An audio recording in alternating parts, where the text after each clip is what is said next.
Brooklyn coming in with 11 towers in that community, right? With no parking, right? And so that means you're about to sit there and increase the density in that community that has a lot of support services, so there's gonna be a lot of need for a lot more cars and a lot more people and a lot more services coming into that immediate area. So the first question is, have you taken into consideration the fact that you're increasing the density is going to be coming, and taking into account all of the parking and all of the transportation that's going to be needed for those 11 buildings while you are planning this plan?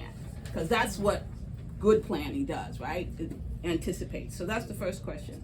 The second question is, you have all of these schools and you have all of these children, and they're all walking, and now you have bike lanes that were never there before. Now, we've already seen all of the accidents that happen where children are walking and bikes are running through 20 miles, 30 miles an hour because they don't have to be licensed, they don't have to be monitored, da-da-da-da-da.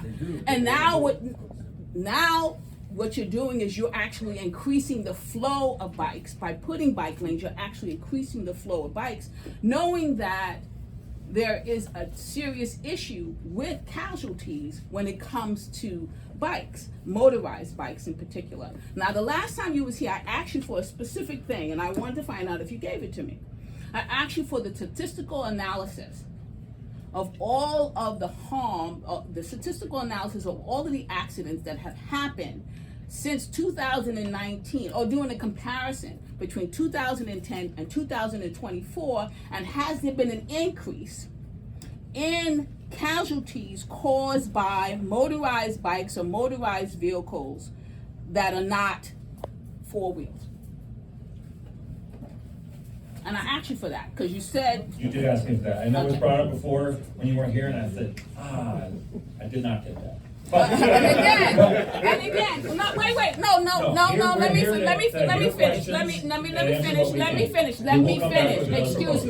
finish. This is the problem.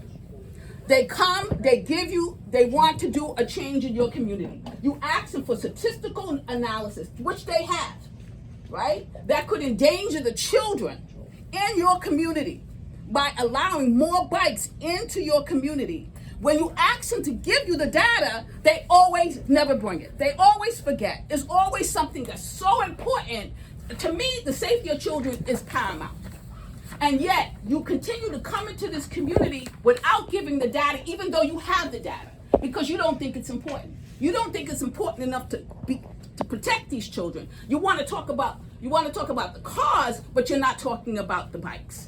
And they're also causing harm. And they're causing more harm because they're not even licensed. And we know, I'm a biker, and I know bikers do not pay attention to the law. They run the lights, you go against traffic, they're on the sidewalks. You will see them.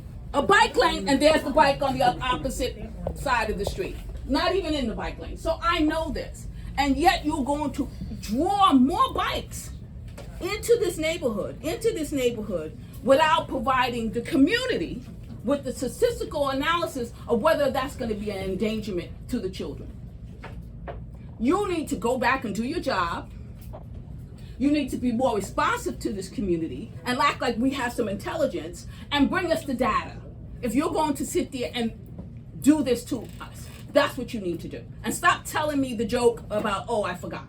Could you, for our, and I hear you, could you clarify exactly what it is you want? So the statistic. Well, what do you think I would want? Tell me what do you think I would want? I obviously, what do you think as an intelligent person you should be giving to us? That's why I said how many people here heard what she wants? Raise your hand if you heard what she wants. I agree with the one saying. I think more kids are going to get injured by those bicycles because they're not responsible. So is the question how many pedestrians are being hurt by cyclists? No, I want you to give me before the motorized. The motorized bikes, even the non-motorized. Non-motorized, but I want you to do a comparison. Started 2010 to 2014. Any two-wheeled vehicles How many bikes have killed people versus how many cars have killed people? No, in the that's last not what I'm year? asking. So what- I'm not doing so what cars is it? versus bikes. I'm asking, you can compare the data of how many accidents have been caused by bicycles in 2010 versus how many accident has been caused in 2024. That is a before and Talking after. about pedestrian and. That's right, before protective and now after So you're protective. talking about bicycle, pedestrian crashes. Not just pedestrian, even All into vehicles. All crashes, So that has to do with bikes. Pre-protected and post. So have bicycle crashes increased since 2010? That's the question. Yes, before and after. So, we all got that. Bicycle crashes 2010 versus bicycle crashes 2020. Caused by the bicycle. Caused by the bicycle. Caused by the bicycle. Yeah. So you're providing us this data right here. Yes. And which I pointed out to you when I asked you when you showed the slide, because I was the one, Alicia, who brought it up. Where is the data that we talked about before? And you're using this as your basis for safety. You're saying that those 158 accidents happened within this particular time Yes. period. So we want to know the new data, the updated data, so we can compare to see if what you're proposing provides enough information that will justify what you're doing, as well as are you taking into consideration all of the points and all of the people that Okay, are so here. I think we're talking about three things. I want to get them all. Make sure with you write it down We're now. writing it down. Nobody's writing. I guess y'all got it. Nobody's It's being writing. recorded. No, it's being Okay. recorded. So one of them is bike injuries in 2010 versus bike injuries more recently. 2024, 2023, Okay. where's your data at? Some more recent data versus some older data on bicycle crashes citywide. Whatever that Second data one. you provide. The I could second also thing, clarify something really quick. The public city mapper data for crashes involving vehicles and pedestrians, it outlines very well what was involved in the crash. So if there was a fatality, about pedestrian fatality or pedestrian injury, but it doesn't necessarily outline what caused the accident or what was involved in that's that correct. sense. So, yeah, So it so doesn't. So you might see, there are like less You'll find it. accidents. If you it's want harder to, than you you'll think, find it. because we'll get a statistic, and then you can download the original police crash report, and even that's often incomplete or complex. So establishing causation and stuff, but we can find out, first of all, what has happened with bike crashes between 2010 and more recent years. We'll look at that. Let's make sure it's recent. Let's pull that out and say 23, 2023. I don't know if we have access to 23 data yet, do you know? Yeah. Is it there? Because there's always, we'll have whatever's the latest available. The second thing we talked about earlier was that we had a slide, I can't show it now, I don't know what happened to it. We had a slide about general benefits of protected bike lanes, and we see a 21% decrease in pedestrian injuries where we install a protected bike lane. And that was for 2007 to 2017 data. You asked to update it with more recent Right, statistics. from 2017 to present. Because this was 2010 to 2017. Thank No, you. 2007 to 2017. That was a study we did on protected That bike was lanes 7 days, in 2018. seven So years we're gonna ago. try to get some updated data on that, and then the third thing you're asking for, and I think you mentioned in the last meeting, was that we show, usually when we do, look at a corridor like Brooklyn and Kingston, we use the data mapper and we spit out the 5 most recent years of data.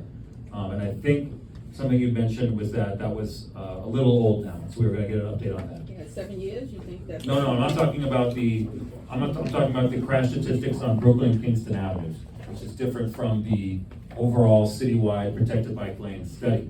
But we get these 3 things, we are gonna get to them. Do you have an anticipated date of delivery? Thank you. Now, I want to just outline too. Yeah. That might not How long, be- when was the last meeting? That was 6 months ago? It took you 6 months? June. Was June? I also want to know that might not be the most realistic ask in the world either. I'm sure DOT is not measuring everything about every street in the city every day. They ran a 10-year-long study about bike lanes. The same way. Do you work for DOT? I don't need to. Do you work for them? No. Okay, so we'll let them speak for themselves. Fine. Why are you defending them? Because You're supposed to be impartial. You are the chair. The chair is not supposed to be interjecting his opinion in this matter. You are the chair. He has a voice. You are He has the, no, rights. he's the Well, chair. first of all, What, if he doesn't want to be the chair, he relinquishes his chair if he wants to make a comment or position. He is not DOT. Pay attention to parliamentary procedures. This is a community board. If you want to speak, you give up your chairship, and then you sit there and you speak. What I But will right say- now, you are the chair, what I and will you are say- now siding with them. So I am stop. not sorry, I'm saying it's just fairness. You saying the what? In the interest of fairness is why I Fairness. said Fairness. Let them speak for themselves. They don't need you. that. They do, I'm aware. Oh, you need them. You need them. Do you work for them? I'm providing context. No. Okay. Do you? You know, I saw your resume. I didn't even see that you ever worked for them. Right, don't. Okay. So, what experience do you have? As you know, besides the fact that you're, connected to Transalt. It's a What common, else? it's What a, else? it's a common sense comment. Okay, no, I'm saying, what kind of background do you now have that you're producing that you are now become the expert in the room? Tell I me. didn't claim to be an expert. Okay, so then please, you are the chair. Stay neutral. All right, I'll leave that there. So, you had a question? Please. Yeah, so, are you still including the bike lanes on Fenimore and Rutland? Because I understand that was not proposed by CB9. And, if so, what is the rationale for that? The rationale, so I don't know if there's a way to turn this computer back on, but, yeah, we were proposing conventional bike lanes, just the same kind of bike lanes you see like on Maple and Lincoln Road, or maybe I should say more like Maple, Lincoln Road, buffered, just standard conventional lanes on, Fenimore and Rutland Road between Kingston Avenue and Flatbush Avenue. The idea there was that, while we're, expanding the protected bike lane network, in theory, that this could be a good way to make other connections. There's a bike lane on Bedford. This would help connect the Bedford Avenue bike lane to Brooklyn and Kingston. And there's also a school on one block of Fenimore, right, just off of Brooklyn that we talked to. So yes, Fenimore and Rutland are part of the proposal. So, I just want to say, I just biked here from Fenimore and Flatbush. I often do because there's no direct bus here. I just go down Fenimore to the Bedford Avenue bike lane. It's not crazy at all. Fenimore and Rutland are both residential side streets. They're low density. It just doesn't feel like we need a bike lane. I've never felt like I needed a bike lane. I did mention it to a few of my neighbors that I saw while walking on the way here, and the reaction was just like shock, and then like, no, it's too narrow, because we do have 24/7 double parking. And with a bike lane, it's a narrow street with a bike lane, nobody would be able to get by unless they drove in the bike lane. And what I've seen with the bikers is once they have a bike lane, they object to the double parking in the bike lane, they object to people driving in the bike lane, they want enforcement, they want protected bike lanes, and I just don't really see, as a biker, I don't really see the point. And if you are going to enforce those bike lanes, traffic will just back up for miles, for hours. It's not an issue of loading zones. People double park overnight, every single night, because there's just not enough parking in the neighborhood. I'm a biker and a driver and a pedestrian, and just other people have said this, but the issue is behavior, right? Whether we can respect each other. There's limits to what street design can do. We're a very dense area. This is the densest district in Brooklyn. And like Nick and I both, we came up Bedford at the same time. And there's a part of Bedford near Medgar where there were there's cars blocking the bike lane. So like I got out onto the sidewalk, walked my bike because I know it's a busy sidewalk, and then got back on. I guess Nick's a little more intrepid and he went out into the traffic, but I'm kind of like timid biker. I don't think I can handle that. So I did what I thought I could handle, and, I did it with, respect for other people. And that's really the issue, is that we need to be able to share in this way. And when we drive, we are very careful with bikers. Sometimes it's not easy because there's people popping out from between parked cars or, turning corners or whatever. I guess like just to interject a note of hope in terms of safety, I think the automated driving systems are very good. You know, like they prevented us from running over a rat on Parkside Avenue. So I think safety is gonna get much better in the future. But just in general, I think I agree with the people who say that all of these street redesigns are making things worse. Like the bike lane that's up on Flatbush between Grand Army Plaza and Empire, I've seen it's gotten more congested since the bike lane, and what I see people doing is they cross the double yellow line to get ahead of the pack, and the traffic cameras can't see them because they're too far back, and that's even more dangerous than, you know, if it wasn't so congested. And you know, people are not giving up their cars. They're just behaving illegally, and there really is no other choice, right? Like on Bedford, if people are dropping off and picking up, that section of Bedford is commercial. There's deliveries. Like what are they supposed to do unless you're going to turn Bedford into a one-way road? Which Rogers is already one way because of the bus lane. So like all of the traffic is going to back up into Flatbush. There's limits to what we can do, and you know, to improve safety, I think, you know, it's just there's behavior issues. People have to respect each other.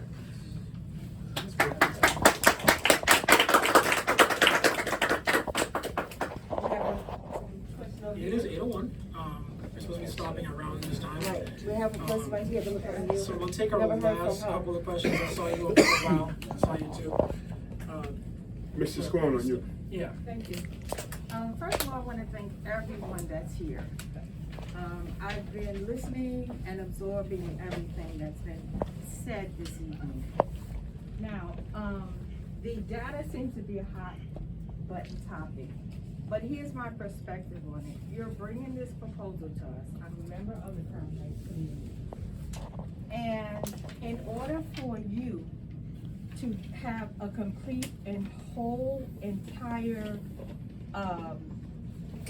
positive outcome, regardless of all the other antics and the back and forth that's been going on this evening, data is important, okay? Since COVID hit, so much has changed, dynamics have changed. On Flatbush Avenue, on Franklin Avenue, there are 3 huge structures going up. There's the massive structure going up on Notion Avenue. We're gonna have another maybe 20,000 more people, maybe 20,000 more people living in that small little section. So I know that you guys have done a lot of analyzing, but how are you coming up with this project without taking in everything that has occurred and the transitions that have taken place in the last 5 years?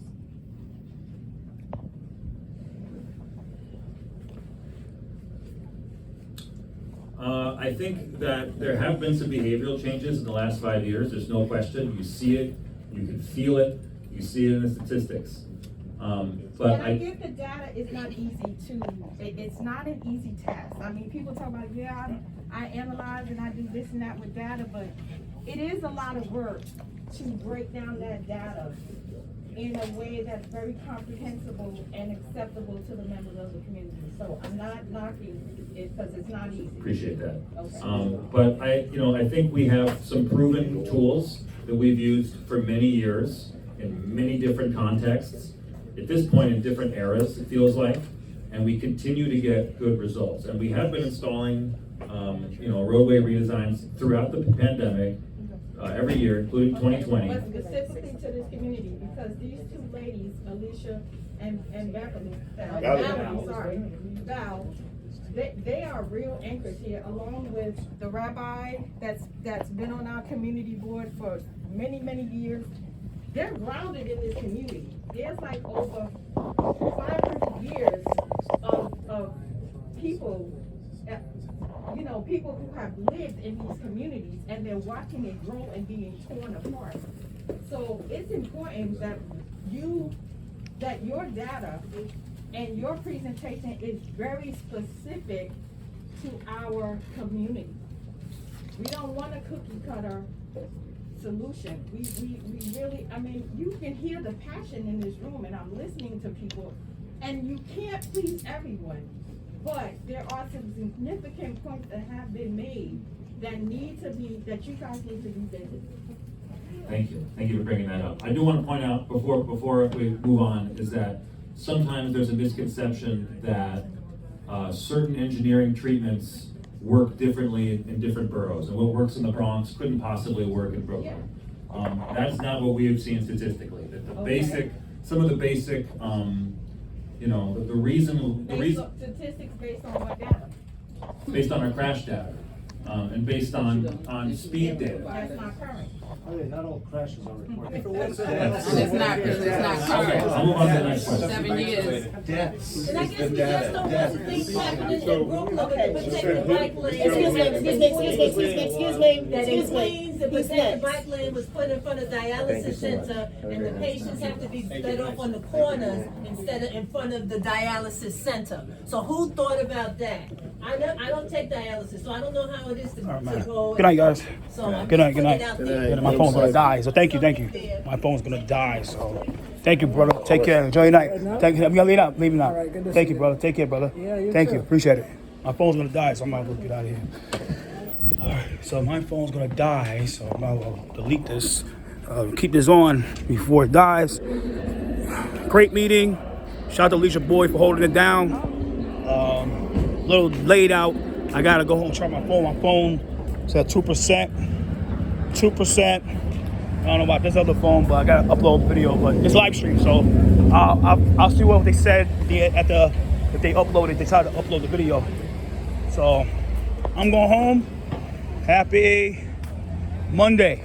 Shout out to Alicia Boyd for holding them. We'll run the clip later tonight. I'll charge my phone and get some signal. So peace out, guys. 8:06. Headed home to my house. So shout out to Community Board 9 for holding that. So hopefully they,